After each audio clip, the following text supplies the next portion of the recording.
and welcome to tonight's community celebration presented by Hollister Limited and Wheelchair Basketball Canada.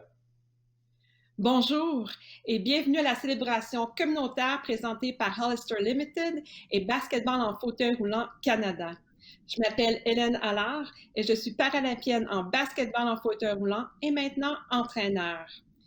J'adore le basket et je l'ai découvert suite à un accident qui m'a laissé paraplégique et depuis ce temps, c'était une véritable passion.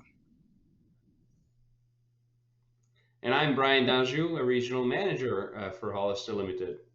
I'm a fairly new supporter of the sport of wheelchair basketball, having discovered it only recently, but I find it incredibly inspiring and really enjoy watching the games and the athletes compete, which is how I find myself here tonight, and thrilled to meet you, Hélène, and have the opportunity to speak with our recipients tonight. In 2021, Hollister Limited joined forces with Wheelchair Basketball Canada to bring this celebration to life in recognitions of the resilience, ingenuity, and commitment to inclusion of the Canadian sports community over the past year. Today, on National High Five Day, we are proud to celebrate individuals and organizations making a difference in people's lives throughout the power of sports, throughout the pandemic, by giving them a virtual high five. Et au nom de Basketball en fauteuil roulant, nous sommes ravis de faire équipe avec Hollister pour célébrer l'inclusion, la communauté et la puissance de l'esprit humain sur le terrain de basketball et au-delà. En tant qu'organisme de sport, nous mettons souvent l'accent sur la compétition. Mais ce soir, nous voulons célébrer la communauté. Notre premier high five est décerné à une entreprise qui a eu un impact positif sur l'inclusion au Canada. Félicitations, TH Sports. TH Sports, led by Nate Horseman and Andrew Trites, has allowed for wheelchair basketball to restart in New Brunswick since the COVID-19 pandemic began over a year ago. School gyms remain closed to outside user groups, and there are limited recreational centers in New Brunswick. Wanting to help, but knowing their facilities needed some work to become truly accessible, TH Sports offered their space, eager to adjust to ensure a positive experience for all of their participants. Ce soir, Nate Horseman et Andrew Trice du Nouveau-Brunswick sont des nôtres pour nous dire comment ils sont passés à l'action.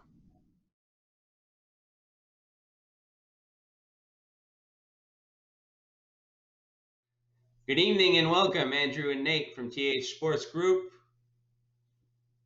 So most of us have been home through this pandemic and watching the news, aware that the recreational facilities have been closed or limited and that programs have been affected as a result. So what motivated you to step up and offer and create a space for New Brunswick youth to play together? Well, obviously we knew with the pandemic that a lot of the recreational facilities weren't open. We were aware of this space and had a great basketball court floor in it. So we took a chance. We opened on June 15th of last year, and it's been going quite well since then. So we have anywhere between 300 and 400 kids a week go through our facility through various programming, and in the last few months partnered with Wheelchair Basketball New Brunswick and have had some kids in regularly since then, and we plan on continuing that program in the future. So from what I understand, you made this transition to be more inclusive and offer better access. And what really strikes me is that this initiative expands past the pandemic. So is there anything upcoming that you want to share? Yeah, so we modified our building a little bit. We worked with Wheelchair Basketball New Brunswick, purchased some ramps and things like that so the kids could get in and out rather easily. In the summertime, we have big garage doors so we can roll them up and the guys can come right in. In the future, obviously, we've recognized we're a very inclusive place, whether it be new immigrants to Canada, and wheelchair basketball is a great example. We believe that all kids, especially our youth, should have the opportunity to participate in sport.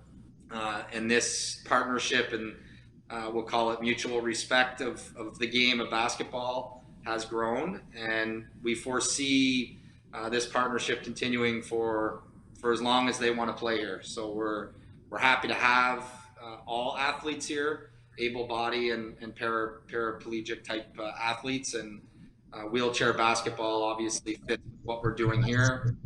We have a beautiful wood floor that they love playing on, so why not host them in our facility? That's awesome.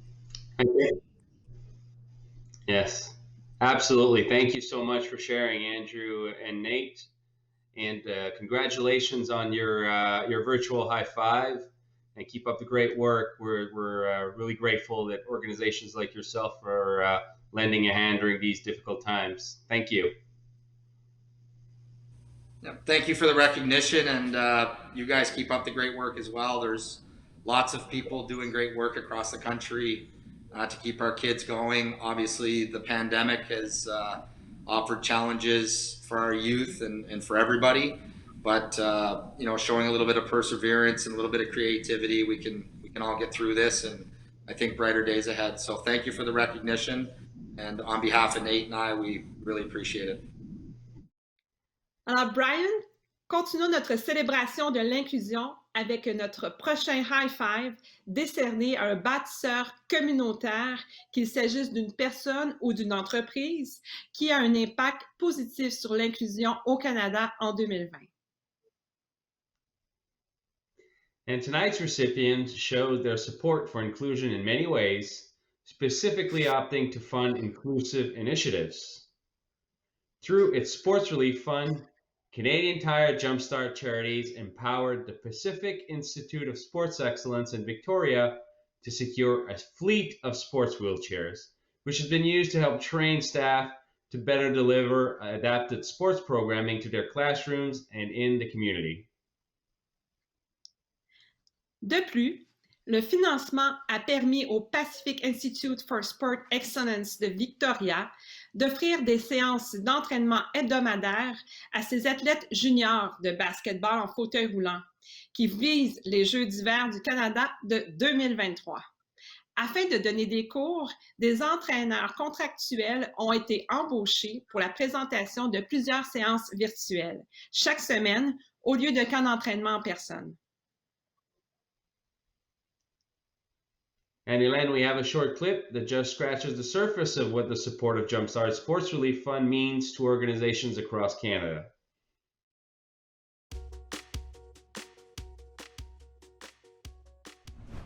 I have been an athlete my entire life and have played, well, basketball was my first love, and it is what I play now for the Canadian wheelchair basketball team. Throughout the years, it's really taught me discipline, respect for my competitors, responsibility, and hard work, playing with heart. Because of the funds that you've allocated, it's allowed for some different virtual training, for some Let's Play for the little kids, for junior athletes that are on the island that are going to school that are still trying to push themselves and get better as wheelchair basketball players. Just a huge thank you, and just letting you know that your support and what you do means a lot to all of us. So thank you very much.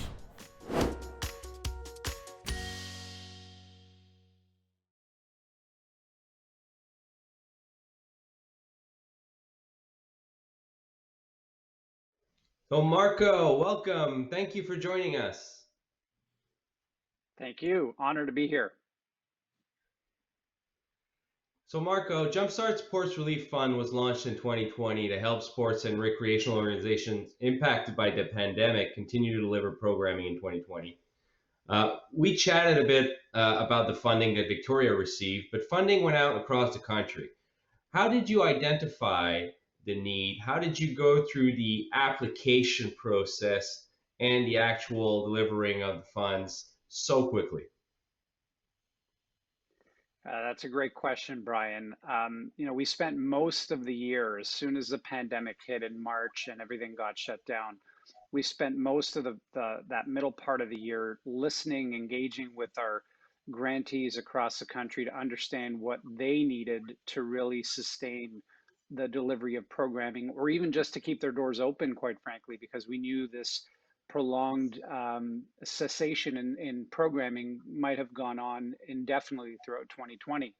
And so through that feedback, surveys that were done of the sector, it became clear that we needed both grants that allowed organizations to proceed with programming in a safe, physically distant manner, but also we needed unrestricted funding that organizations could use to either fill capacity gaps or fill resource gaps or just keep the lights on for the short term. And so we created those two grant streams, and of course urgency was paramount. We know we needed to get money out very, very quickly. So we threw out every part of our process which added zero value back to our grantees and trimmed it down, much to the consternation of our team that had to double down in terms of time and effort. But everybody was really happy to do it because we knew we could get money into the hands of organizations that were in desperate need of it really quickly. And we ended up doing it, I think, from the date the applications closed to the date the checks were in hand was about 4 weeks. So we've never turned it around that quickly, but we were very proud of the ability to do that.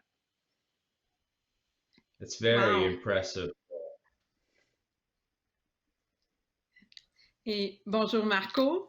Alors, est-ce que vous pouvez nous donner une idée de l'envergure des projets qui ont été appuyés, puis s'il y en a qui ont une signification peut-être un peu plus personnelle pour vous?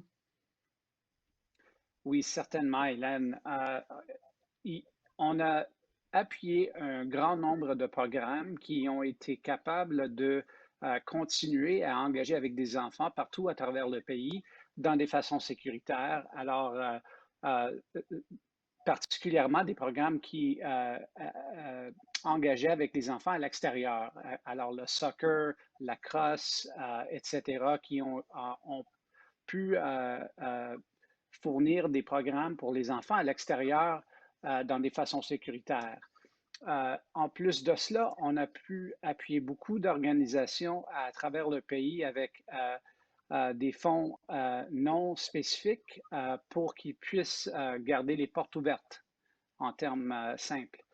Pour moi, les programmes qui m'ont affecté le plus, parce qu'on a eu l'opportunité d'appeler certaines organisations qui ont reçu les fonds, il y en a 2 ou 3 où j'ai eu l'opportunité de parler directement avec les directeurs ou directrices de programmes ou les personnes qui géraient les programmes pour ces organisations.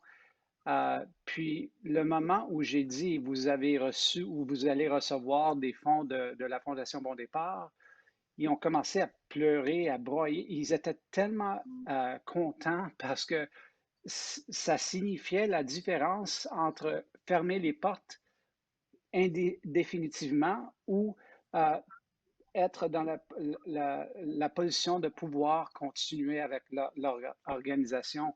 Alors pour moi, ça m'a affecté beaucoup parce qu'on s'aperçoit très vite l'impact que même un petit don de 10 000, 5 000 $ peut avoir pour une organisation dans une communauté qui en a tellement besoin, surtout avec les effets de la pandémie sur la santé mentale et la santé physique.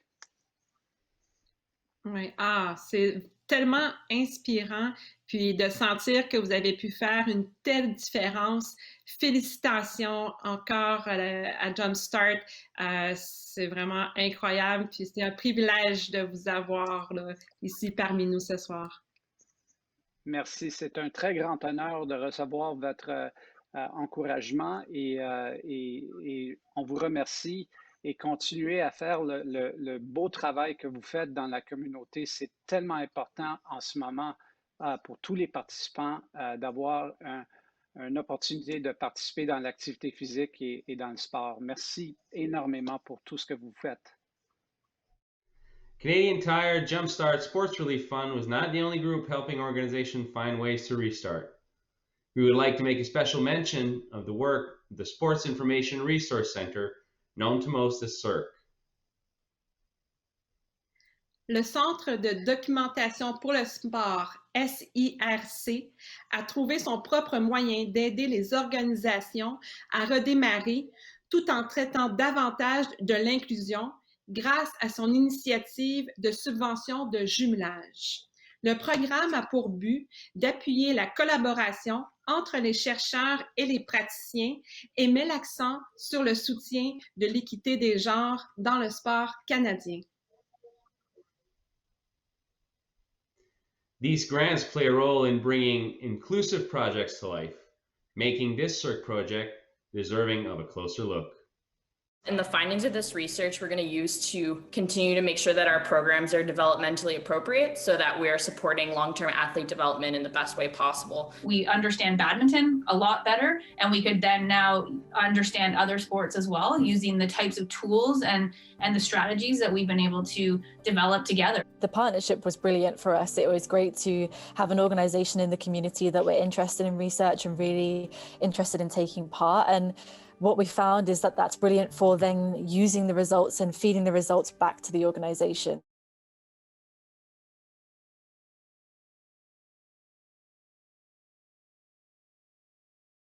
Parlant d'athlètes, nous avons contacté nos équipes nationales qui se préparent pour Tokyo, s'entraînant du mieux qu'elles peuvent dans le climat et la situation dans lesquelles nous nous trouvons.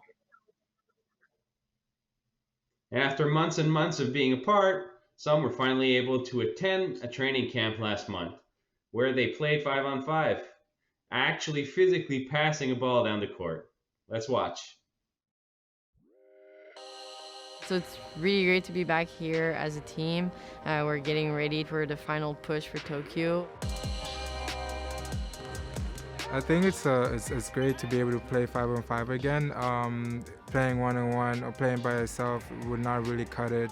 That has been a huge upgrade and like a really good progression because Tokyo is getting closer, so it's time. I think the whole thing is that we want to make sure that our athletes have a safe environment to train for Tokyo, but that we're also understanding of the environment that we're competing and training in as well with the general public. We don't want to cause any issues there. That's why we put a lot of these testing protocols in place to make sure that. I'm excited to see our result. I mean, this is what we're working towards, regardless of a pandemic. You know, we are there to compete and we are there to bring home a medal.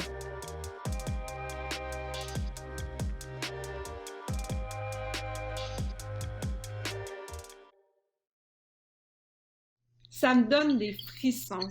Ça me rappelle en fait tout le travail jour après jour qu'il y a pour se rendre sur la plus haute marche du podium. Puis je m'ennuie, c'est certain, d'être dans un gymnase. Et en fait, je suis très excitée de pouvoir suivre les équipes canadiennes cet été, Brian. Right, then we might have to gather again so we can offer each player a high five individually when they return. What an experience. All right, next up, we offer a high five for storytelling in media to a journalist, media personality, or media outlet who had a positive impact through inclusive storytelling within Canada in 2020. L'année 2020 a eu plus que sa part de nouvelles négatives, mais ce fut aussi une année où les médias nous ont fait part d'histoires, d'inclusion et de triomphe de l'esprit humain. For sure, and mixed in, all we have tonight's recipients, former longtime journalist turned professor Malcolm Kelly, who uses his influence to shine a light on inclusiveness in sport.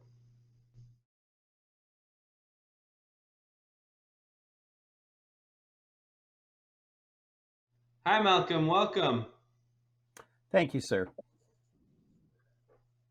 So, Malcolm, you're the program director for sports journalism at Centennial College. And in that capacity, you've taught hundreds of sports journalism students about the importance of inclusive reporting. Is that correct? Yes, it is. We started that we started to really get into it in 2015 when we covered the Pan Am Games. And I realized at that point that there was an opportunity for us to start to cover para sports as a dedication for the program. So we have dedicated our program to that since then. And we got right into it. We took 15 students with us to Rio de Janeiro in 2016 to cover the Paralympics. And we have heavily covered parasports ever since then. We were going to Tokyo in 2020 to do the same thing, but of course, nobody got there. And we will be doing some heavy Paralympic coverage from Toronto again this year. So it's something that we have now dedicated our program to. So yeah, Mr. Kelly, I can tell you as a Paralympian, it is so meaningful to have our sports covered and have a platform to share our stories. And please tell me, why did you, as a program, dedicated yourselves to parasports, and what's the most important lesson learned over the 6 years since doing that? Well, the reason we did it was twofold, and I must say that there was a reason we wanted to. There's a reason we wanted to help, and there was also something of a selfish reason. We wanted to help. We wanted to be able to tell the stories of Paralympians who deserve to have their stories told. And with my grad students, we also wanted to have them have a chance to have access to athletes that they may not necessarily have. And the access that we've had to Paralympians, because so few people tell their stories, has been excellent. So therefore, we have been able to put the two together, to meld the two together, and it has been such an advantage, I think, for both sides, that they can get the stories told and we can have the chance to tell stories. And as far as what we've learned, the most important thing that we were taught in 15 and in early 16 when we were getting ready for the Paralympics was that the Paralympians want to have their stories told in the same way that any world-class athlete would have the stories told. So they want to be treated like any other world-class athlete. So when they do well, we tell that story. And when they don't do as well as they expected of themselves, we tell that story too. Be straight and tell the story the way that we would tell it for anybody. That was the most important lesson that the Paralympians taught us. And I think that has been a lesson that 6 years of graduates from our program have taken with them into the working world. That there are wonderful stories that you can tell, and you could tell wonderful stories about the competitions and about their athletic achievements. I totally agree, and I thank you for that, for all the work and also the sensibilization that you're doing with the future journalists. Well, it's been a wonderful experience for us, and it's something that we're going to continue doing. We do lots of sports, we do Olympians, but parasports is going to be our main thing that we do. Well, Malcolm, congratulations. Your work, your program is definitely acknowledged, and you have a lot of respect from your peers, from particularly within the wheelchair basketball organization. So we thank you very much. Thank you very much. And I'd like to accept this on behalf of the program and all of the teachers who teach in it and all of the grad students who have been through it. And so I accept on behalf of all of those people. Speaking of journalism and sharing stories of our Paralympians, we can't let this moment pass without a special mention of the incredible partnership between CBC Sports and the Canadian Paralympic Committee. The Tokyo Paralympics will get primetime coverage in North America this summer, making it the first time both CBC in Canada and an American network in the US will air the event in the evenings. En tant qu'athlète, je ne peux trouver les mots pour exprimer à quel point ce partenariat est important pour moi. Que les amis et les membres des familles de nos Paralympiens puissent regarder les matchs à la maison, surtout durant les Jeux qui se tiendront sans spectateurs, c'est une tournure émotionnelle des événements. I have a quote from Bo Hedges, a wheelchair basketball Paralympian, who speaks to just that. the importance of the Paralympic Games being televised as he heads out to the Games without his family. Here's what Bo had to say. We can't wait to show Canadians what Paralympians are capable of. Primetime coverage of Tokyo 2020 is a massive stride forward for the Paralympic movement in Canada. Not only would our family and friends be able to tune in from our home, since they can't cheer us on in person, but that representation for people with disabilities is so important that we strive to build a more equitable and inclusive world. It's an incredible opportunity to inspire a new generation of wheelchair basketball and parasport athletes across Canada. This August, your Paralympians are coming.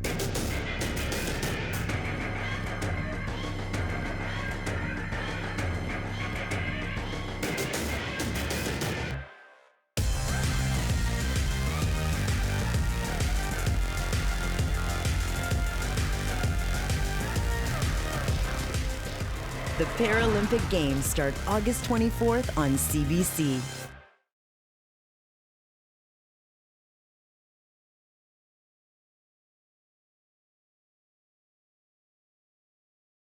As we continue to affirm the importance of storytelling, our next high five is presented to a social media influencer who had a positive impact on inclusion storytelling within Canada in 2020.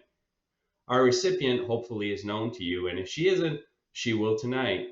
I know I became a huge fan of hers, not just because she's from my own province of Quebec, and not only because of her academic accomplishments, as she owns a PhD in biomedical engineering, and not only because of her goals to become a Paralympic athlete in both the winter and summer games upcoming, hopefully, but mostly because I'm a father of 3 young children going to school, and her work in inclusiveness has really inspired me.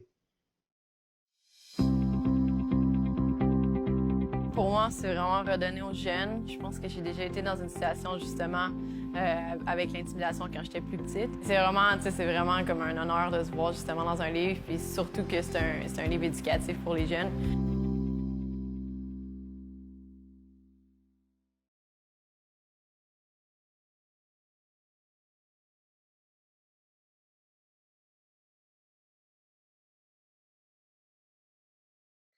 Alors, sans plus attendre, faisant la fierté du Québec, je vous présente mon ancienne coéquipière Cindy Ouellette.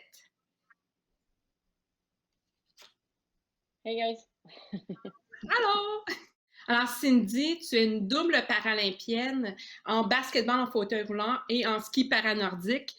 Tu es en route pour tes 5e Jeux paralympiques à Tokyo. Et tu as récemment publié une bande dessinée pour lutter contre l'intimidation qui met en valeur ton parcours dans le sport. Cindy Ouellette, victime d'intimidation dans sa jeunesse, qui n'a pas eu peur de dénoncer ce qu'elle a subi et d'obtenir de l'aide. Le message est fort. Et puis, en fait, je suis tellement fière de t'accueillir ce soir. Et dis-moi, Cindy, qu'est-ce qui t'a poussé à partager ton histoire puis à promouvoir l'inclusion au-delà du terrain? Je pense que c'est important justement d'en parler, d'avoir des figures qui sont un petit peu plus connues, qui parlent de justement des gros problèmes comme ça, qui est l'intimidation. Je pense qu'il n'y a pas assez d'athlètes de haut niveau qui parlent de qu'est-ce qu'ils ont vécu quand ils étaient plus jeunes, même durant leur carrière. Donc, moi, je me suis fait intimider beaucoup, oui, à cause de ma maladie. J'ai eu un cancer quand j'étais jeune, mais aussi une femme grandissant dans un sport qui est quand même, qui a beaucoup d'hommes, comme tu peux le savoir.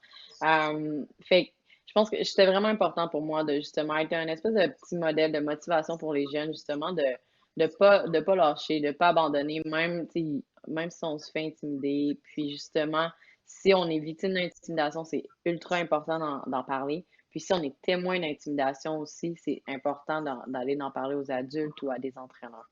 Donc, le livre touche un petit peu ces 2 facettes-là de l'intimidation. Parfait, merci. And thanks, Cindy. And I truly really admire the message. As I mentioned, I'm a father, and it's very important to me to talk to the kids about it. So I guess my question would be, in your opinion, what would be the message that this project should be to the parents as well as the youth that will read your book? Well, for the parents, I guess it's important to approach the bullying subject. Just with this book, it kind of facilitate the conversation between the kids and the parents. Really about, hey, if you're a victim of bullying in school, and sometimes it's just little tricks. Hey, if you're a victim, okay, just go talk to a teacher, go talk to an adult, like right away. Don't wait until it builds up and then it's really hard to get out of it, kind of deal. And for the kids, obviously, like the first thing you do if you get bullied, it's go talk to somebody that you really trust. And if you're if you actually see somebody get bullied, same thing, you gotta go tell someone. So it's really about like talking to somebody, and really in the book too, we talk about how it is a facet of like resiliency. Like you're resilient when like you are a victim of intimidation, and then you can become really good friend, really good teammate if you're helping the other kids around you. Thanks, Cindy. Could you also tell us and tell everybody watching how it's possible for us to get one of the copy of the books? It's pretty easy. Just to go on the Sportide website, sportide.ca, and then you'll see my little picture with the adventure of Cindy. Just click. It's available in English and French now. Merci beaucoup, Cindy. Puis encore, félicitations et je te souhaite la meilleure des chances pour la continuité pour Tokyo. Un gros merci. Thank you, everybody. Wow, I'm feeling inspired. How are you feeling, Hélène? Cette communauté continue à m'étonner d'une manière qui m'est difficile à exprimer, Brian. J'en suis ravie. Yeah, but I think this evening deserves something extra. So here's what I'd like to offer to our viewers on behalf of Hollister Limited. Please take a minute to post in the chat, thinking back to what you've witnessed so far and what we still have upcoming in the program. So far, what has inspired you? What have you learned about our recipients? And then building on those thoughts, what are you now inspired to do going forward in 2021? In return, Hollister will select 2 lucky winners and treat them to a virtual Zoom lunch with a Wheelchair Basketball Canada athlete. We will provide the lunch, and together with our Wheelchair Basketball Canada partner, coordinate with an athlete or a coach, if you'd prefer Hélène join you, for your Zoom lunch. That's awesome. Quelle idée fantastique, Brian. Quelle chance pour 2 heureux gagnants. J'ai hâte d'entendre ce qui vous a inspiré ce soir et ce que vous serez maintenant inspiré à accomplir à l'avenir. Nous pouvons faire de 2021 une excellente année.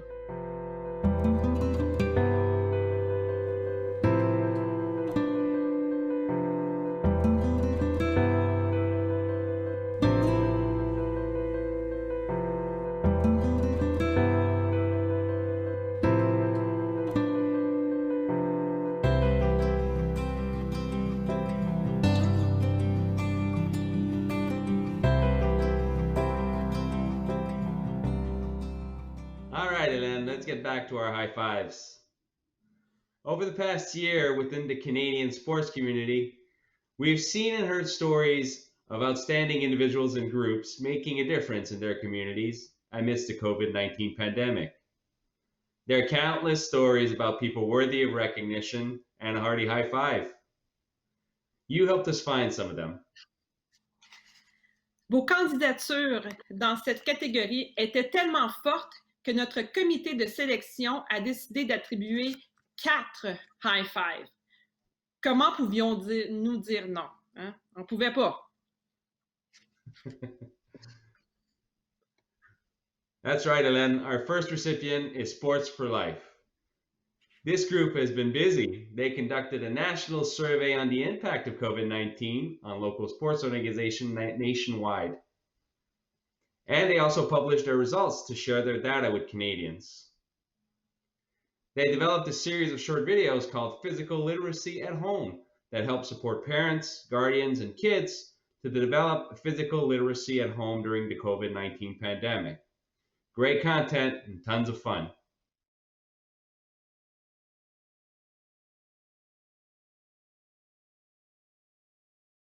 So please join me in welcoming Drew Mitchell and Francesca Jackman.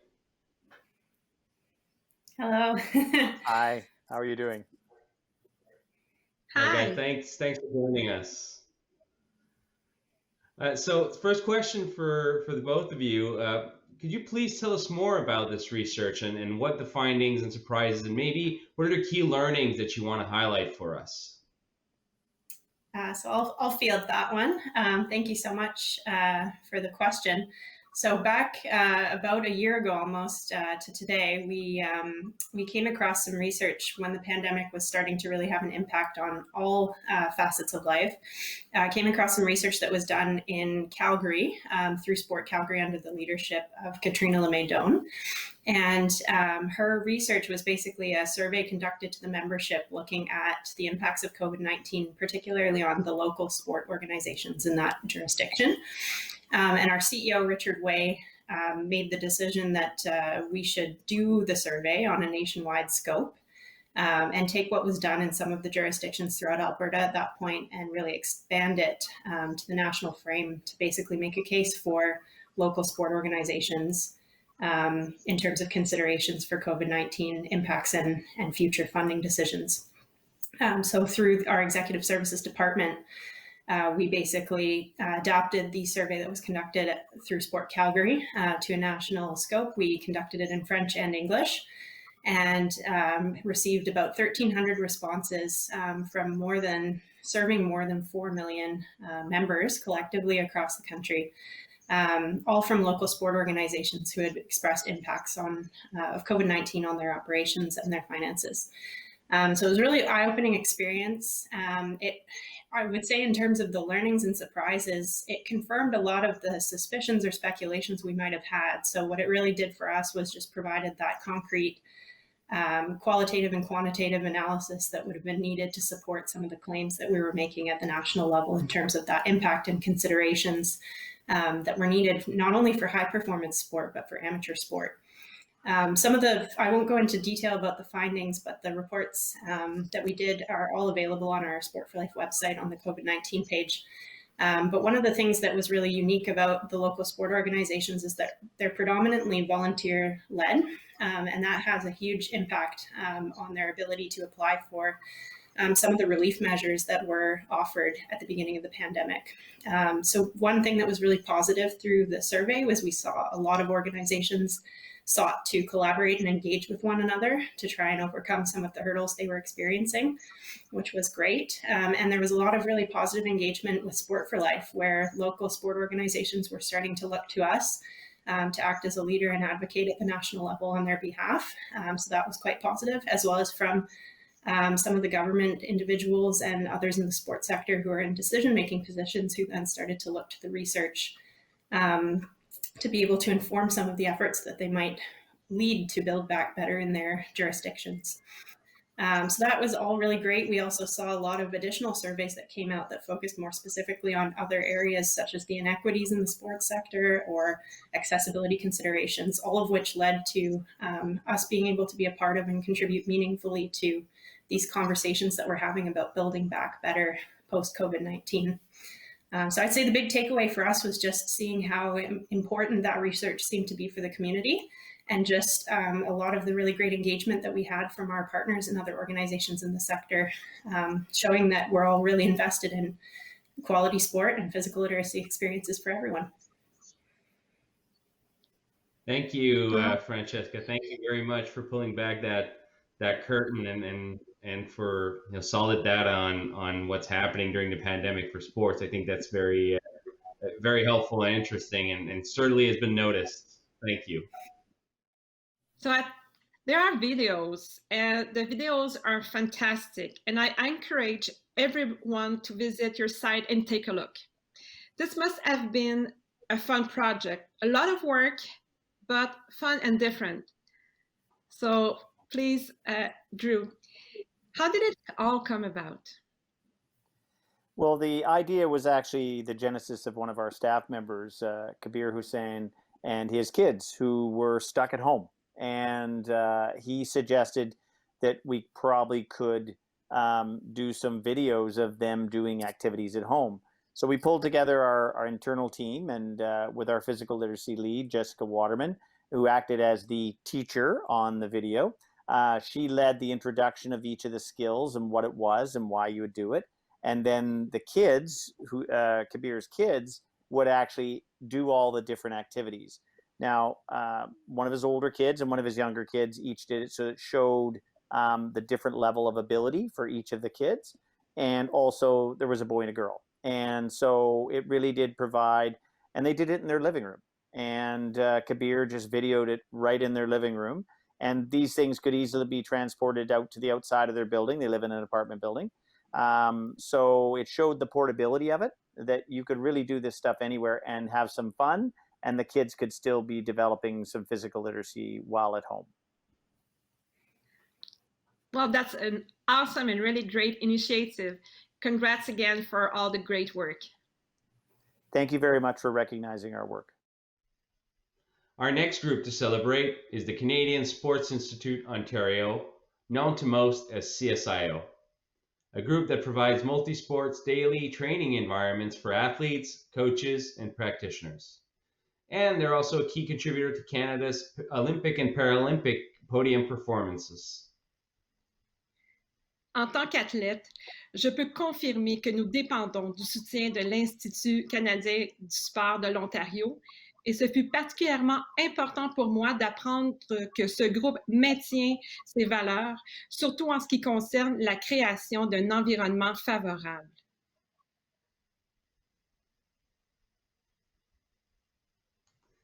And now let's welcome Debbie Lowe, Chief Executive Officer for the Canadian Sports Institute Ontario.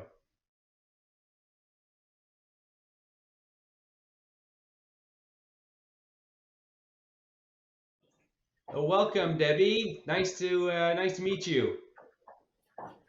Thank you, Brian. It's great to be here. Hi, Debbie. Nice to see you too. Oh, it's so lovely to see you. It's been far too long. So to provide a little context, I know Wheelchair Basketball Canada has praised you for your assistance with their return to training protocols, for your help with the return to training, with COVID testing, with appropriate medical staff. We know your partnership is absolutely integral to their journey to Tokyo. And I'm curious to know, when COVID happens, the shutdown starts, now what?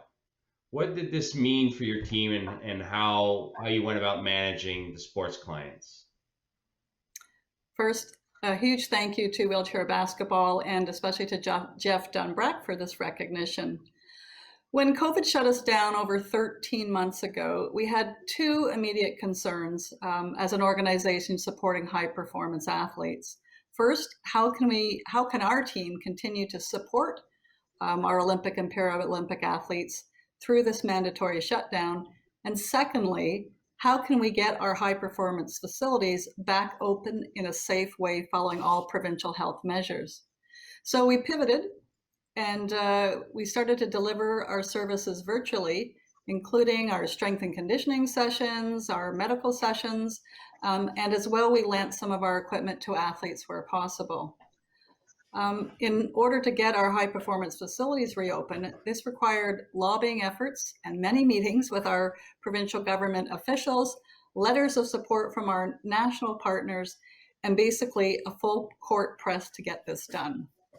I'm proud to say that we were the first sport institute to reopen our doors and have remained open since June 2nd of last year.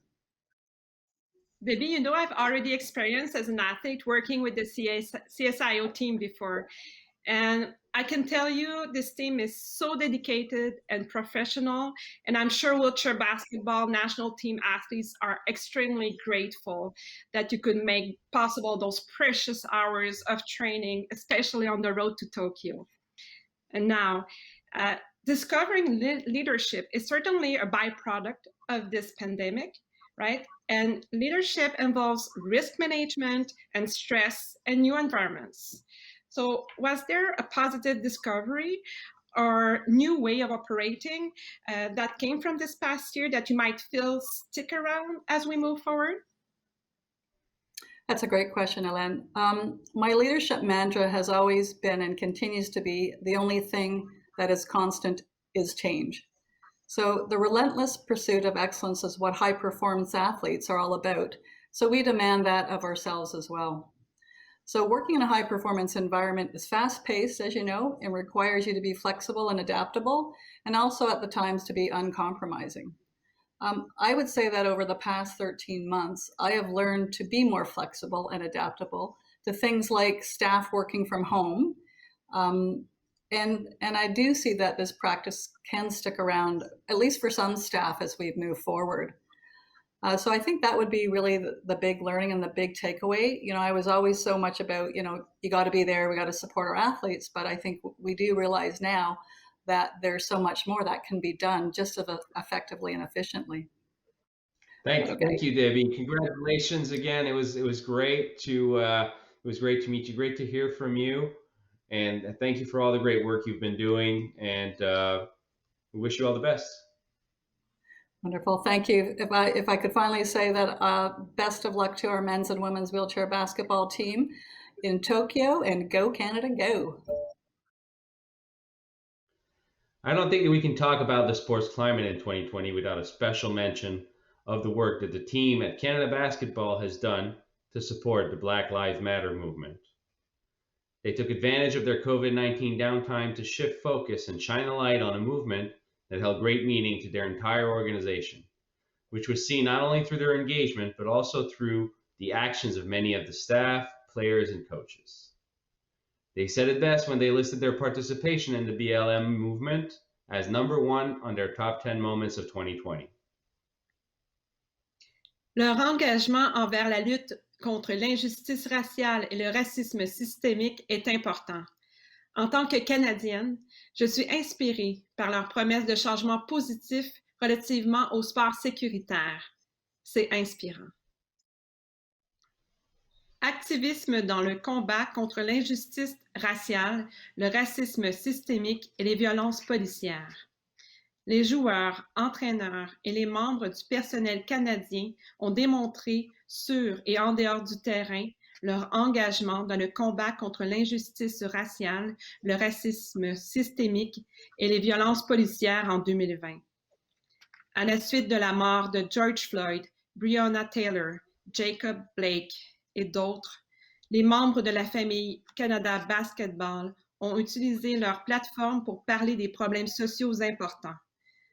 Pour la WNBA, la NBA et leurs joueurs, cette saison a été dédiée au mouvement Black Lives Matter, alors que les joueurs et les équipes ont honoré les victimes en boycottant des matchs, en affichant des signes de solidarité en avant-match, ainsi que des messages de soutien sur leurs vêtements et leurs chaussures. En dehors des matchs, les joueurs canadiens ont marché dans la rue aux côtés des membres de leur communauté pour que leur voix et leur message soient entendus.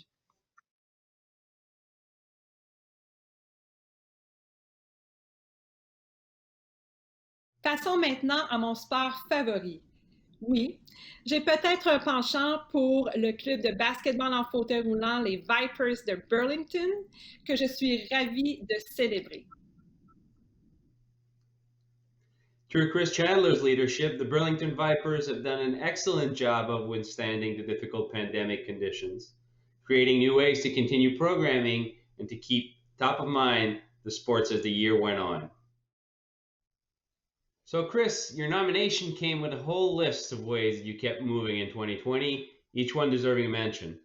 But what stood out to me was you made sure the new recruits had sports-specific wheelchairs so they can practice outside. Layered on top of that, you created rookie vet partnership groups where rookies would be paired with veterans and who could pass along advice and best practices. Can you give us a sense of what that meant to the new members of your club and how that impacted their integration? I think the major thought behind it was that transitioning into a sport is hard enough, especially a disabled sport. So we have some newly injured people, and that's hard enough in itself without COVID. And because of COVID, we had to kind of think on our toes and really figure out what we want to do, because we never stop recruiting. We've absolutely never stopped recruiting.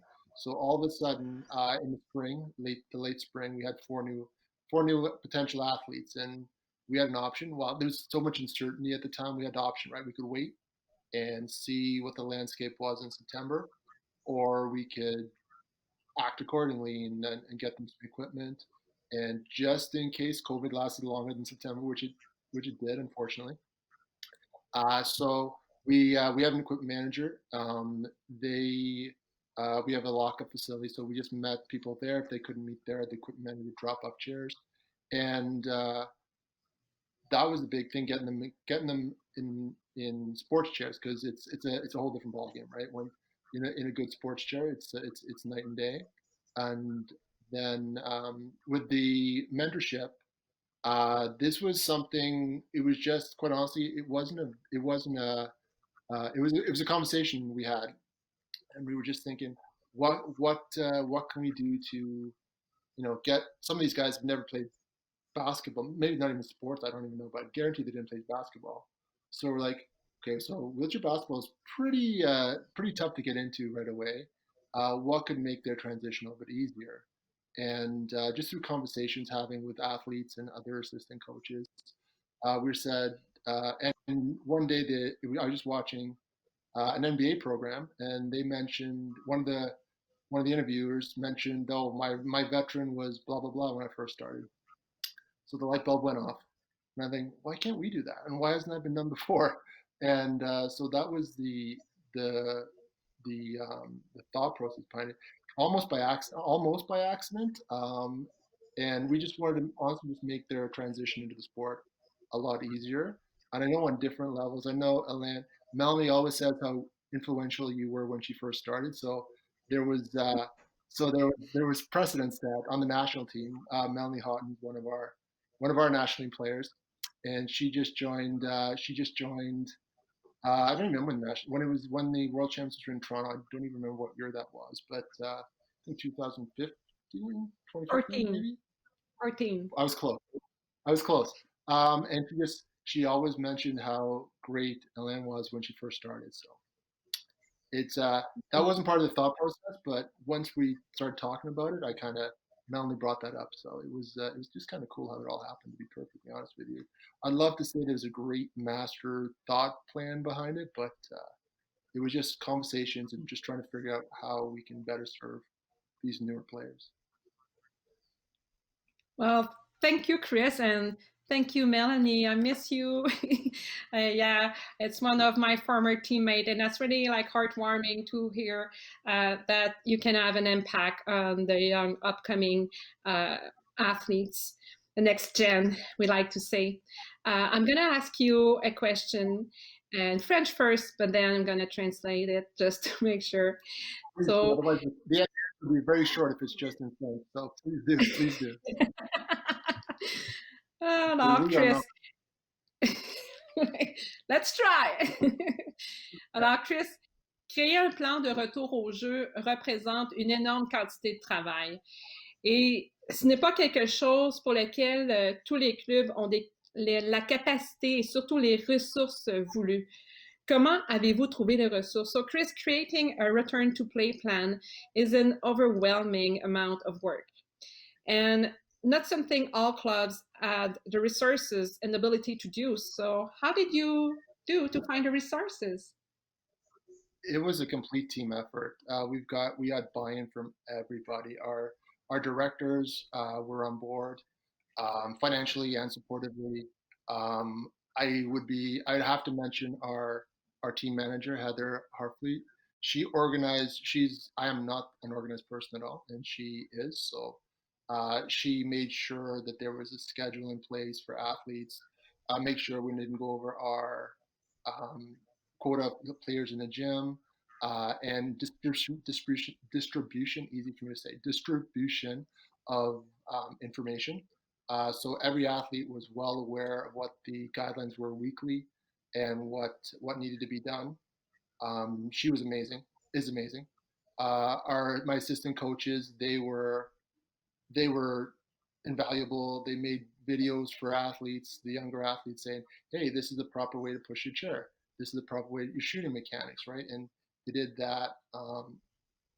They helped me at practices too, because being a quadriplegic, carrying all the kits into the gym and the hand sanitizing, that wasn't easy for me. So we kind of distributed that up too. So they were invaluable. Total buy-in by the players, right? We were very clear that do not return until you feel comfortable, because everyone's comfort level is different, right? So we wanted to make sure that we made that an emphasis: is please don't feel pressure to come back. Just come back when you want, when you feel comfortable, and when your family feels it's safe. We received grants. One was from Red Cross for the packages and whatnot. We also got a grant from Canadian Tire Kickstarter Fund, so we could put money into the equipment for the new athletes. So that was really nice. And again, it was just a total team effort, which was nice, right? Because we're in a team sport, so it's kind of nice to see that off the court as well as on the court. So it was definitely a total team effort, and that I couldn't have done it myself, to be perfectly honest with you. I don't think anyone could have done it themselves. But yeah, those people they're the ones that deserve the credit. So. Well, you so deserve it. Your club deserve it. It seems like you got an all-star team, all around you. Well done, and keep it going. And hope it's gonna reopen soon. Thank you very much. Thank you so much.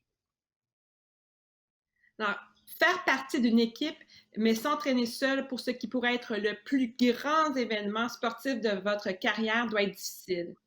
C'est ce que Tara a fait, choisissant de rester à la maison en Colombie-Britannique plutôt que de se centraliser en Ontario, assister à des camps d'entraînement virtuels, des séances d'entraînement virtuelles et quelques-unes en personne, seule. L'entraînement n'a pas été la façon la plus facile de travailler sur son jeu. That's right, Hélène. Tara continues to be driven, passionate, and dedicated. I'm extremely inspired by her story, always remaining motivated and positive, with her eye on the ultimate prize of making Team Canada heading into Tokyo 2020.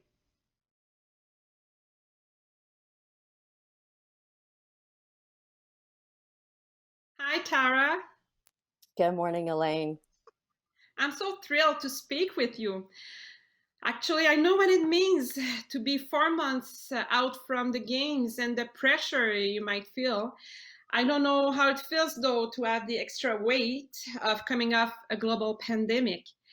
What I've learned about you, Tara, is that you used the silence in the last year to your advantage. You not only built your physical strength and your mental strength, but you did some soul work too. I'm interested to know, is there anything you would like to share with us about your journey? Oh, wow. I mean, if you have a full day, we could talk about this. This last year has obviously been very difficult for a lot of people, and for us training for Tokyo, and this sort of just happening in this last year after we qualified was pretty difficult in trying to figure out how, especially when we had to stay home, how we were going to train. How were we going to do a team sport individually? How were we going to make gains? Not lose anything, but hopefully try to make gains. So, I was in my backyard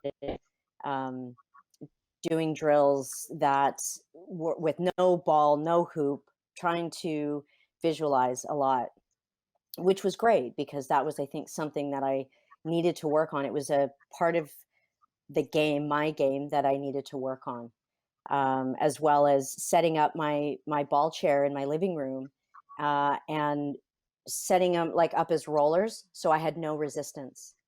So the wheels were off the ground. So it was like basically I could just be in one spot and do a full workout. And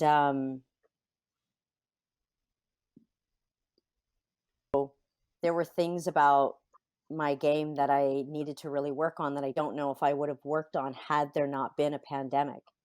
So when I got back on court, I felt like I didn't lose anything. So I think it's just sort of taking what you can take, what you have at your disposal right at that moment to try to make you a better player, for yourself and for your team. Wow, that's amazing adaptation that you did, and good job. And Tara, I know we've heard a little about you earlier as part of the Jumpstart video, and your connection to the message that sports matters feels very authentic. And I know that you're a big proponent of mind over matter and positivity and being in the right mindset. How do you see your role as a motivator of athletes? It's interesting because coming into the team, my first year was in 2018, and it's like I was a rookie on the team, but the oldest player on the team. So it was this dynamic that I wasn't really sure how to work with at first. Trying to be able to connect with my teammates that were 19 years old, 22 years old, as well as the athletes that were closer to my age. So it was this really interesting dynamic, but I feel like it's just been this organic sort of situation where as we've grown as a team, it's made it easier, I think, for me to connect with them. And I think that I think having also been a high-level athlete in mountain biking and racing professionally for 15 years, I feel like my mindset is very set for high performance, and I feel like that my teammates respect that and know that I have some experience in that sort of avenue. And so I think it helps in that way, and just to be able to, give either constructive criticism, even though some of the 22-year-olds know way more about wheelchair basketball than I do. I can totally appreciate that. And they teach me, and I think I teach them about other things. So I think it works really well. Thank you, Tara. Quelle soirée inspirante. I agree, Ellen. Very inspiring. I appreciate the opportunity to be part of such a wonderful evening. Hélène, thank you for being my partner on this wonderful journey. Brian, ce fut aussi un réel plaisir de passer du temps avec toi. Nous avons tellement appris et entendu de belles histoires et surtout rencontré des gens passionnés. Et j'aimerais profiter de l'occasion pour souhaiter à mes collègues athlètes la meilleure des chances à Tokyo. Nous allons vous regarder, vous suivre. Nous serons à l'écoute. I'd also like to remind our audience to post a comment for the opportunity to win a virtual lunch with a Wheelchair Basketball Canada athlete or coach on behalf of Hollister Limited. Tell us what you're inspired to do in 2021. J'aimerais vous rappeler de commenter pour courir la chance de gagner un dîner virtuel avec un athlète ou un entraîneur de basketball en fauteuil roulant Canada au nom de Hollister Limited. I hope we have inspired you. I know I am inspired and so excited to follow our wheelchair basketball teams to Tokyo. I encourage you to follow Wheelchair Basketball Canada to stay updated on our athletes' journey. And I ask you to help us get there by making a donation. Please follow the link of our Facebook page to make a gift in support of our amazing athletes. J'espère que nous vous avons inspiré. Pour ma part, je suis inspirée et tellement excitée de suivre nos équipes de basketball en fauteuil roulant à Tokyo. Je vous encourage à suivre Basketball en fauteuil roulant Canada pour vous tenir au courant du parcours de nos athlètes. Et je vous demande, si vous possible, de nous aider à y arriver en faisant un don. Veuillez suivre le lien sur notre page Facebook pour faire votre don. Thank you for mentioning, Hélène, how Canadians can show their support. As a sponsor of Wheelchair Basketball Canada, I know Hollister is here to back our athletes and encourage anyone who can to show their support by making a donation. Hélène, I hate to say goodbye, but it's that time. Bonsoir, ça fut un réel plaisir, Hélène. Brian, ce fut aussi un plaisir de passer du temps avec toi. We have learned so much. And to my fellow athletes, all the best to Tokyo. We'll be watching.